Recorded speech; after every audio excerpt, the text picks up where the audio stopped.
All right, Coach. The receiving core over the last several games has been pretty solid all around the board. What can you say about their performance, especially in these last few games?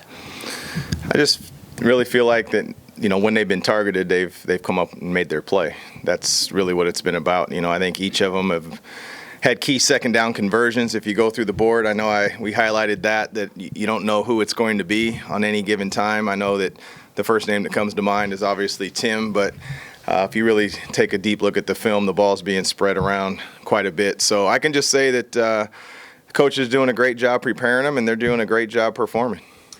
Going up against Chad Kelly this weekend, how does this defense get him off his game? Well, any quarterback, you got to pressure him at times. You got to play coverage at times. You got to have a good mix.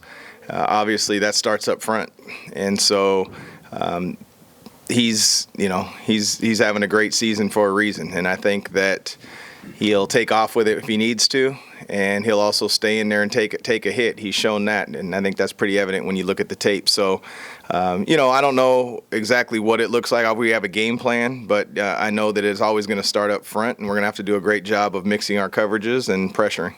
Thank you. Coach, your team's done a really solid job the last month of steadily climbing back into the playoff race. What's been the key to that? Well, I think a lot of it, has to do with just continuity. And the other thing is, making timely plays consistently. The tangible things obviously are, our turnover/takeaway, that ratio right there. I think we've done a good job of getting the football. I think we've done a really good job of protecting the football.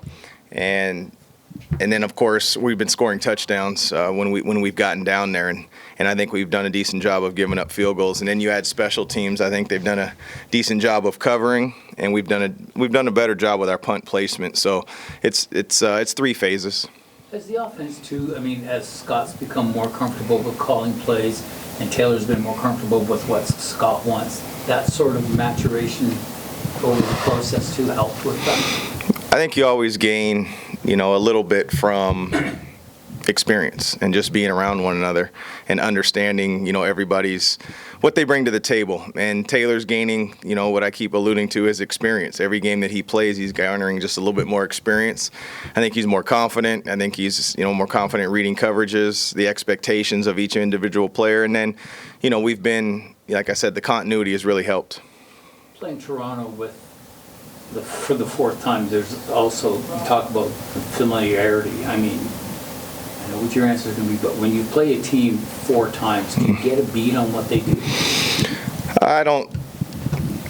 There's a bigger sample size, but it doesn't really compare to something that we went through last year where you play them 4 times in 5 weeks. Then I think you really get a beat because you're studying the same tape. This is a little bit different. So you are playing the same team, but if you look at the starting lineups of both teams from the first game to now, you're going to see some, in some instances, subtle changes, and then there's some drastic changes also. So, there's familiarity, absolutely, but there's no stock in that. This is just this game this week on Saturday.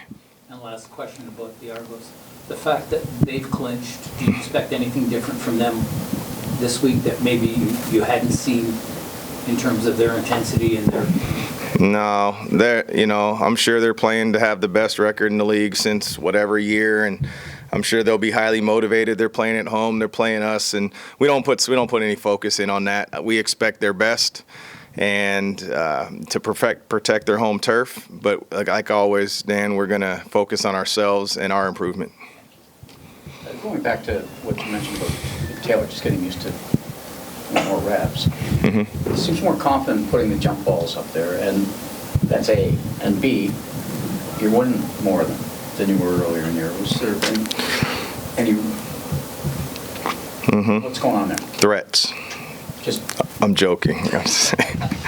No, it's really just what it's matchups that you target, really, and then who you want to do. And sometimes the game doesn't call to be in 2nd and 10 at that particular situation, or every game is just a little bit different from quarter to quarter, from series to series. And then there's times when we're going to take a shot and don't worry about 2nd and 10 if the ball's incomplete. And when you're on offense, we like to think that the ball should be 80-20 ours, and we're on defense, we think the defense should be 80-20. That's just our mentality. We don't look at them as 50-50 balls. And so each game will present its own. Some there may be more opportunities, and some there may be less. Sometimes it just unveils as the game goes on. The way they, and Toronto's very good at this, the manner in which they were able to like to keep the quarterback in the pocket a little bit. But 2 of your last 3 games, your guys had pretty good success from. I'm sorry, that's bad. It's all right. In our team meeting rooms, you'd have to bring in donuts or chicken or something. Okay, Remember that for tomorrow, Steve. What's that? Remember that for tomorrow. All right. It's a smaller group, though. Smaller group, so half a dozen would be good. The, Or for those watching, 100 donuts. There's a lot of people. all morning I've been going, as you fixing out a call back. So, the fact that 2 out of 3, like he's done a pretty good job. Pretty good last game, being in the pocket in the first half particularly. Is that helpful? Yeah, I think they have a great identity. I think Ryan does a great job with them. Like, he knows where to go with the football or where they want to go with the football, and then he's astute enough to know, okay, it's not there. Let me create or let me throw it away. And by create, sometimes it's with his legs, sometimes it's extending the play and throwing it downfield. So we're going to have to do a great job of plastering in the secondary. And then offensively, the best way to prevent them from scoring points is to keep them off the field. So that's where the field position and special teams and where football becomes the ultimate team game. Any more questions? Yeah, watching Bo work out in the end zone. Yep.